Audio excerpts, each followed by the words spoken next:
एकतर पार्किंगच्या जागेत अनधिकृत गाळे बांधले, त्यावर कारवाई करायची सोडून नियमित गाळे भाडे करून देण्याच्या बदल्यात लाच घेणारा महापालिकेचा अधिकारी एसीबीच्या जाळ्यात अडकला।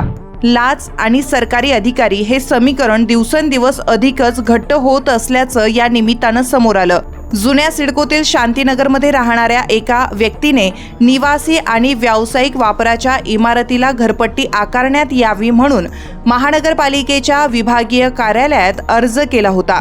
2 महिने उलटूनही अर्ज धुळखात असल्याने या व्यक्तीने कार्यालयात जाऊन सहाय्यक अधीक्षक मारुती डोंगरेंची भेट घेतली। त्यानंतर डोंगरे यांनी या इमारतीला भेट दिली। पार्किंगमध्ये बांधलेल्या गाळ्यांचंही मोजमाप केलं। अनधिकृत बांधलेल्या या गाळ्यांची नियमित गाळे भाडे आकारणी करून देण्याच्या मोबदल्यात डोंगरे यांनी 80,000 रुपयांची मागणी केली। तडजोडी अंती 60,000 रुपये देण्याचं ठरलं। या विरोधात संबंधित व्यक्तीने एसीबीकडे तक्रार केली होती। त्यानुसार सापळा लावण्यात आला होता। विभागीय कार्यालयाच्या प्रवेशद्वारावर लाचेची रक्कम स्वीकारताना डोंगरे याला रंगेहात पकडण्यात आलं।